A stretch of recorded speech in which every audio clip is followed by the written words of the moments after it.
I used to look in the mirror and think, well, this is it. This is the beginning of the end. I believed that feeling tired and weak and unmotivated was just part of my new normal. That ache in my knees when I got out of bed, or that extra weight around my waist.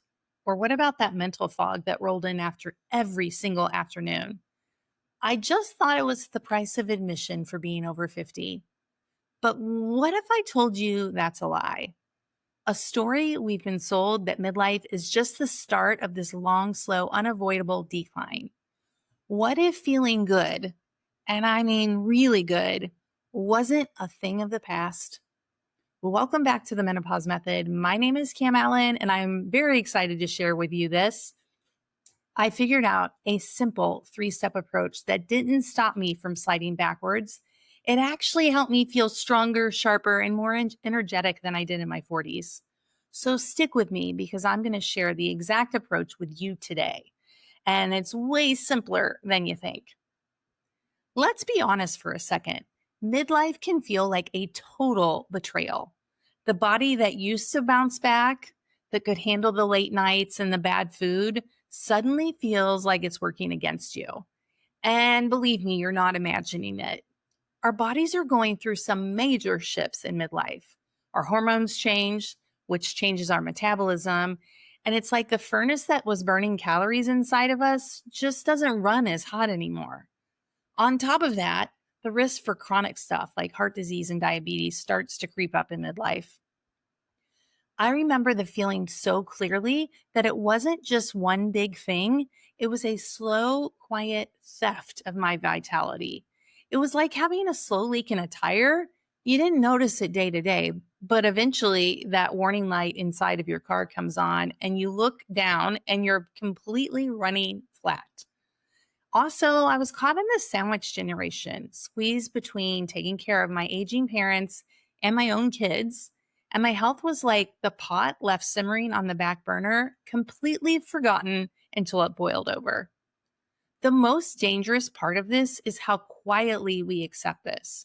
We tell ourselves, this is just what happens. We see our friends go through it, and it makes the decline feel quote unquote normal. We accept the weight gain, like, oh, it's just part of aging. We accept the low energy and the fading strength as it's just a non negotiable facts of life. Our confidence takes a hit and we start living a smaller life. We shrink to fit the world we think we can handle. That was my reality. I was on the fast track to becoming a spectator in my own life until one thing happened and something snapped. It was December, shortly after my hysterectomy, and I went to the CrossFit gym. It was actually a beautiful day, and we did this workout called Nancy. If you're in CrossFit, you know what I'm talking about. 5 rounds, 15 overhead squats, 400-meter run. And let me tell you, I felt full of myself. Smashed it, in my opinion.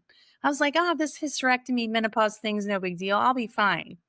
And let me tell you, I landed on the couch for days. I was extra sore and I had no energy at all. That's when I realized I hit rock bottom. I decided right then and there the story that I was telling myself about midlife, that midlife was the beginning of the end, was the story I was done living. My old ways didn't work now in this half of life. And that decision led me to these 3 simple, powerful ideas that I'm about to share with you. Okay, so we've laid out the problem. Let's talk about how to fix it. Now, this isn't some crazy diet or insane workout plan, because if you know me at all, I'm all about being in tune with your body and keeping it so simple. So this simple approach was built on 3 pillars: nutrition, strength, and stress management. It's all about consistent actions that add up to the massive results. So let's talk about pillar number 1, the power of just paying attention. This first pillar is about nutrition, and it is not about restriction. It's actually about paying attention to what you're putting in your mouth. Forget the complicated diets and all the fads, keto, carnivore, fill in the blank.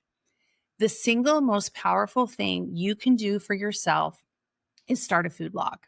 Now, before you roll your eyes, just hear me out. You don't have to count a single calorie. I have a much simpler method for you. It's actually you make a photo album on your phone. Before you eat anything, a meal, a snack, a drink, all you do is snap a picture and add it to your food log album. That's it. This simple act does two incredible things for you. First, it's like turning on the lights in a cluttered room that you didn't really want to look at. For the first time, you're forced to pause and actually see what's there. It interrupts the mindless pattern of grabbing a snack from the pantry. When the afternoon fog rolls in and you're like, I'll just go get something crunchy or salty out of the pantry. Stops that. Second, at the end of the day, you have a visual record of your choices. Scrolling through your food album is like a detective looking for clues. It gives you undeniable evidence of your own patterns. And in midlife, this awareness is everything. Our metabolism isn't what it used to be. The goal is to start filling your plate with protein, vegetables, and fruit. Literally, just make a beautiful, colorful plate and you're on the way. Protein is huge because our muscle mass naturally declines with age. It's a process called sarcopenia. Think of your muscle as your body's engine. And unfortunately, after 40, that engine starts to get a little smaller and a little less powerful every single year, burning less fuel even when you're just sitting still. Protein is the key raw material that keeps that engine running for strong. So, step one, make a photo album and take pictures of what you are actually eating. Pillar two is the 60-minute investment. And it's not even 60 minutes a day, it's 60 minutes a week. The second pillar is strength training. If you know me at all, this is not a surprise. And I need you to get the image of some 22-year-old bodybuilder out of your head. That is not who we are. This is about building a tough, functional body. And the time commitment is so small, it's laughable, especially compared to the return you get. The goal is for about 60 minutes of total strength training a week. That's it. So you could do 2 30-minute sessions. You could do 3 20-minute sessions. Or my favorite would be daily menopause minis, 10-minute strength workouts. I have the time and the energy for that. You can do this at home with a single pair of dumbbells. So you may be asking, why is this so important? As we just covered, you start losing muscle mass every single decade after 30. That loss is directly tied to a slower metabolism and a higher risk of injury. On top of that, strength training is like telling your bones they need to fortify themselves. It's the biological signal that adds the rebar to the concrete that's giving you this powerful defense against osteoporosis, which is bone loss. And here's a staggering fact. A major study out of Iowa State found that lifting weights for less than an hour a week can reduce your risk of heart attack and stroke from anywhere from 40 to 70%. So not only does strength training build your bones, your body, it also helps you with things like heart attack and stroke. Let that sink in. For an hour a week, you can get that kind of protection. So where do you start? Start with compound movements, exercises that work a whole bunch of muscles at once, like squats, deadlifts, push-ups, rows. Check the notes below because I have the Menopause minis. That's exactly what I use. It's like building a functional suit of armor that protects you from the daily strains. This strength lets you toss your luggage into the overhead bin and pick up your grandkids without even a second thought.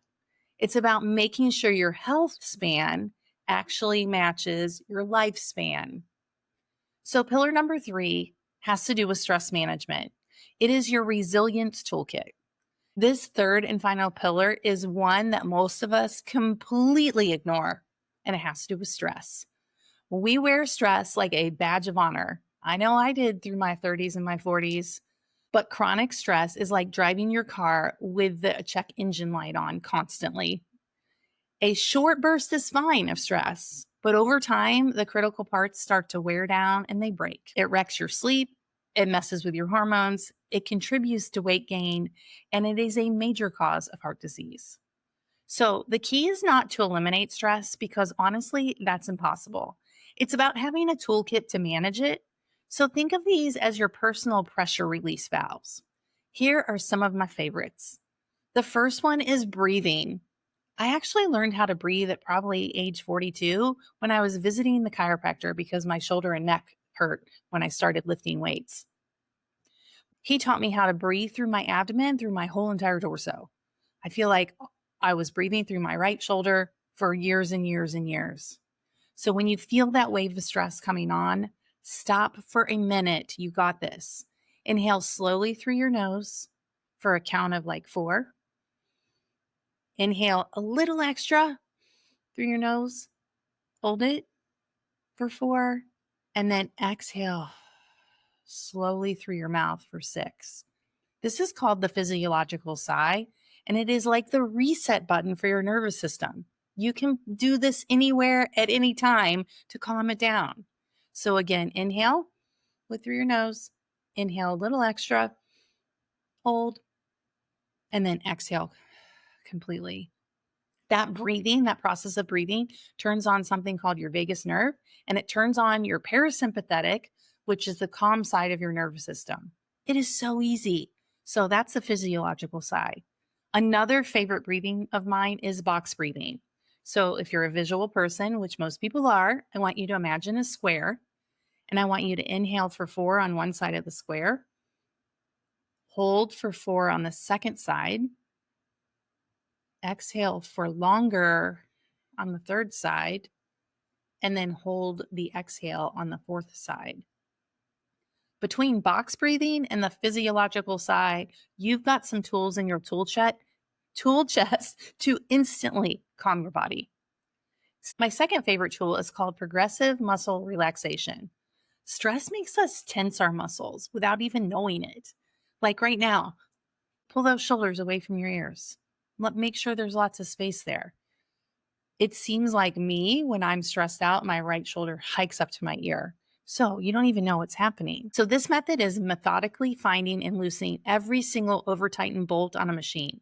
So start at your feet, tense those muscles up for 5 seconds, and then release them completely.